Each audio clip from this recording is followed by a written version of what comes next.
Mario, mi tema de tesis es base de datos de señales EEG estimuladas por imágenes de frutas. Mis directores de tesis son el doctor Eric Zamora Gómez y el doctor Rodrigo Francisco Román Godínez. Un poco del contenido de la presentación va a ser la presentación del tema, o sea, unos cuantos qué es los estímulos, cómo se pueden dar, el estado del arte que hay en cuanto a datasets de ese estilo, los objetivos que planteo, el general y el específico, y un poco la metodología que he estado ocupando. Bueno, como son estimulados por imágenes de frutas, voy a ocupar el pensamiento. El pensamiento puede tener funciones de percepción, memoria, imaginación y razonamiento.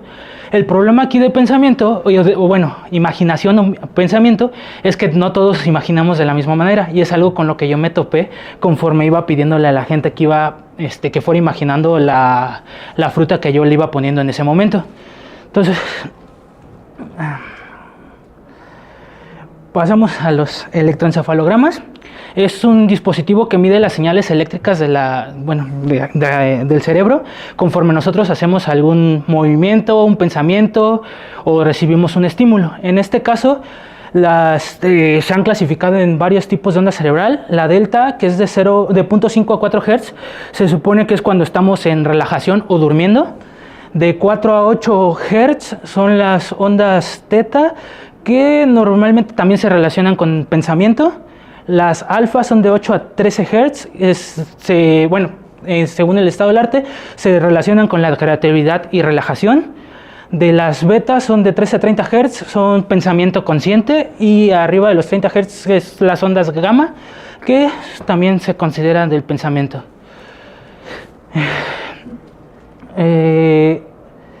Existen varios tipos de estímulos. En este caso yo puse 3. Un estímulo visual, que es cuando literalmente estamos viendo algo. El estímulo auditivo, normalmente las canciones es lo más fácil de ver en el estímulo auditivo. Y en estímulos por tacto, que es lo que literalmente tocamos, es el estímulo por la piel. Bueno, pasamos a mi objetivo general. Mi objetivo general es crear una base de datos de señales EEG usando un conjunto de datos etiquetado de las señales EEG con los nombres oaxaqueños de las frutas que estoy ocupando. Aquí, bueno, resalto oaxaqueños porque literalmente sí estaba ocupando los nombres oaxaqueños, pero ahorita vemos que me fue un problema eso también. Como objetivos específicos, realicé un conjunto de datos de imágenes de 40 frutas, o sea, se eligieron 40 frutas y de esas 40 frutas puse mínimo 50 imágenes. Sí hubo más frutas, pero no llegaron a 50 imágenes, y algunas sí llegaron a más de 50 imágenes, pero seleccioné solo las 50 mejores imágenes para ocuparlas de estímulo visual. De ahí voy a capturarlas, se capturaron las señales EEG de pensamiento con la Emotive Epoch Plus. Todo esto fue intentando hacerlo en un ambiente lo más controlado posible. Ahorita también menciono cómo fue ese ambiente y todo eso. Preprocesaron las imágenes, las señales EEG. De ahí se crea el dataset de las señales EEG que se quiere ocupar en la base de datos, que es parte de la base de datos, y se va a analizar ese conjunto de datos de las señales EEG que se fueron obteniendo. En el estado del arte, pues, fui buscando datasets de frutas y de señales EEG estimuladas por imágenes de frutas. En conjuntos de datos de frutas sí hay bastantes, solo que por ejemplo el Fruits 360, aunque se llame así, trae vegetales. Entonces pues son vegetales y frutas. El Fruits Dataset solo tiene 9 tipos de frutas, metiendo kiwi y otras frutas que no me acuerdo en este momento.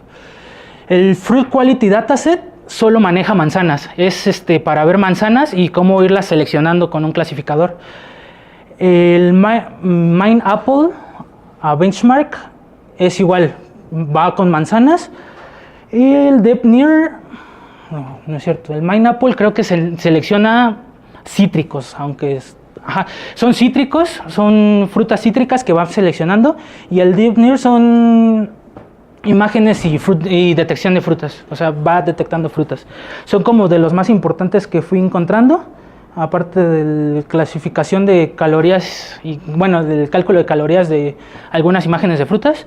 Y en cuanto a datasets de señales eje estimuladas por imágenes de frutas, como tal no encontré un dataset. Encontré estos que son de los importantes, pero no son específicamente de estímulos de frutas visuales.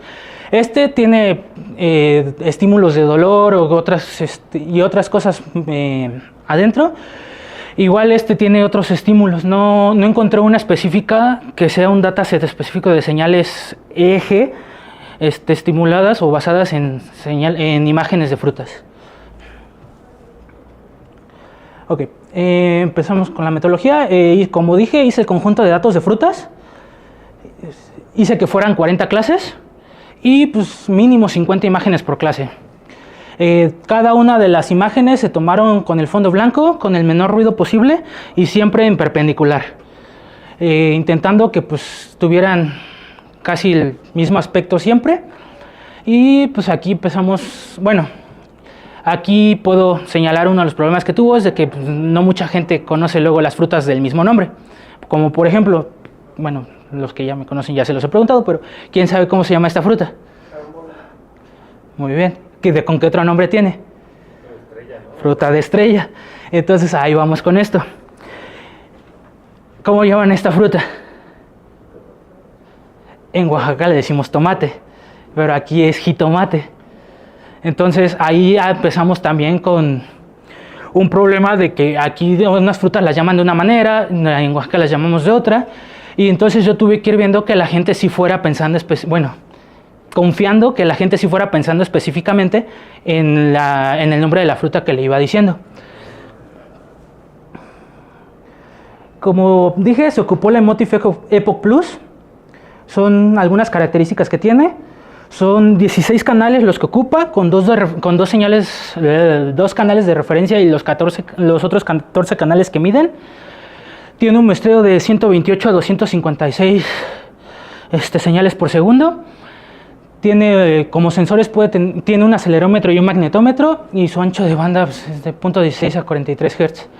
Y aparte pues, hay un filtro notch. El filtro notch es para quitar señales de aparatos electrónicos. Igual para esto pues, menciono el sistema 1020, que es de los más conocidos para la colocación de los electrodos. Aunque este tiene más, se ocupó que son los que tienen 16 canales. Cada uno, bueno, en la Emotive nada más era colocar bien el Emotive y ver que tuviera el contacto suficiente. Nos ayudaba el Emotive Launcher con eso para ver si tuviera el 100% de conectividad. Intentaba mantener siempre mínimo un 80% de conectividad en todo momento. Si en algún momento bajaba, volvía a tomar esa señal.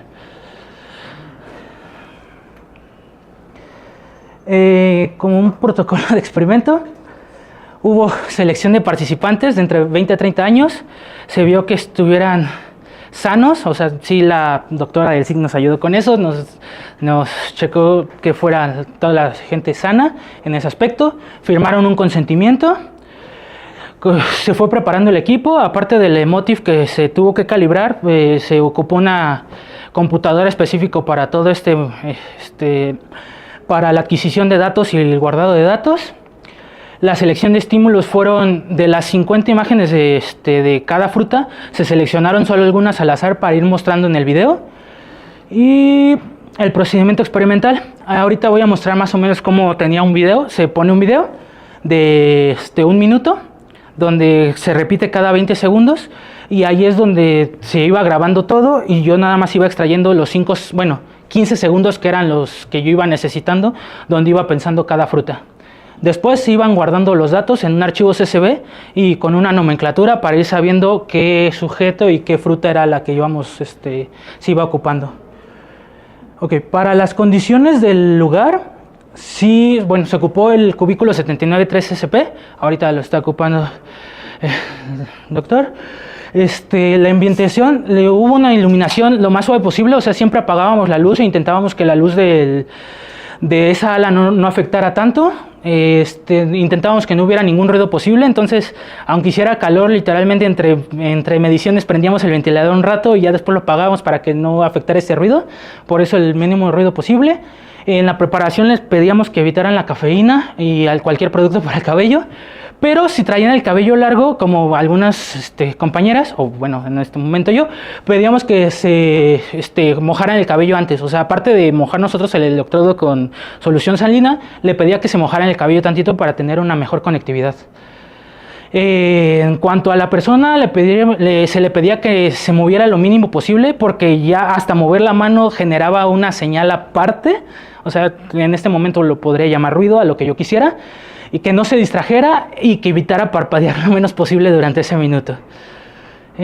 Como dije, se ocupó la Emotive Epoch, una laptop Ryzen y la pantalla que no sé dónde está ahorita, creo que está acá, ¿verdad? Sí, y esa pantalla que está acá. Ok, se hicieron 16 sesiones, en cada sesión se mostraban 10 videos, cada video tenía una fruta, y en ese video había 3 imágenes de esa fruta específicamente. Es aquí un poquito demostrado cómo son los 20 segundos. Le ponían prepárate y relájate, o sea, eran 5 segundos. Le mostraba la imagen de la fruta por 5 segundos y luego una pantalla negra. En esa pantalla negra yo le pedía que imaginara la fruta, que son 5 segundos igual, y luego le aparecía un descanso. Esto se repetía 3 veces, por eso era un video de 1 minuto. Bueno, aquí están las capturas de cada uno. Prepárate y relájate. Ahora otra vez la imagen. En este momento pensaba y descansaba. Cada uno 5 segundos. Una señal del minuto quedaba más o menos de esta manera, donde yo recortaba nada más estos 5 segundos, que eran lo que yo voy a necesitar, que es el pensamiento completamente. Una vez que recortaba esos 15 segundos, los unía y quedan de esta manera. Esta es una señal sin preprocesar, sin nada. Aquí se ve en la gráfica y ahí está el archivo CSV. Cada una daba los tiempos que estaban tomando en ese momento. Para esta señal, bueno, ahí está, gráfica de la señal es eso. Para esta señal se le va a aplicar un preprocesamiento antes de guardarla como tal, un dataset. El primer preprocesamiento que le hicimos fue un filtro pasabandas. No sé si se acuerdan que al inicio puse las ondas que se ocupaban, decía que de 1 a 4 era más que nada de estado durmiente o bueno, dormido, y después de 30 pues también no se consideran, por eso puse un filtro pasabandas de 4 a 30 Hz. Con eso pues, sí se reduce un poco el ruido y ya estoy más seguro de que pues sí está basándose en el pensamiento, seguro entre comillas. Después de eso, después de haber aplicado el filtro pasabandas, se aplica el algoritmo CAR. El algoritmo CAR lo deja de esta manera. Lo que hace el algoritmo CAR es de que, como hay 16 electrodos y 2 son de referencia, el algoritmo CAR lo que hace es otra vez hace una referenciación con todo el promedio de los datos. Si se dan cuenta, hace un promedio y luego se lo resta la señal. Por eso aquí, si se da, bueno, aquí ya no está, pero normalmente lo que hace de la señal original a esto es que como que lo deja en 0, lo baja a 0, por decirlo así. Y de ahí aplico el algoritmo ICA, que va separando las señales dependiendo de lo que fue haciendo en ese momento. En este caso, pues nada más me va separando los canales, es lo que voy haciendo en ese aspecto. También, después de ese preprocesamiento, bueno, entre esos dos yo empecé a hacer una clasificación. Me daba cuenta que ocupando un CNN LSTM siempre se sobreajustaba, entonces nunca tenía una buena lectura. Entonces apliqué un TSNE, un Stochastic Neighbors Embedding, para reducir las dimensiones y ver si había una forma de clasificarlo, si había un problema con las señales o yo estaba clasificándolos mal. En este caso lo hice de 2 maneras. En esta fueron 5 sujetos diferentes pensando la misma fruta. Si se dan cuenta, pues están encimadas. Y en esta es un mismo sujeto, pero pensando las 40 frutas. Si se dan cuenta, otra vez están encimadas. Entonces, para irlas separando o una clasificación sí se podría, pero sería un camino un poquito arduo en ese aspecto. Bueno, como tal, eso sería todo. Tenía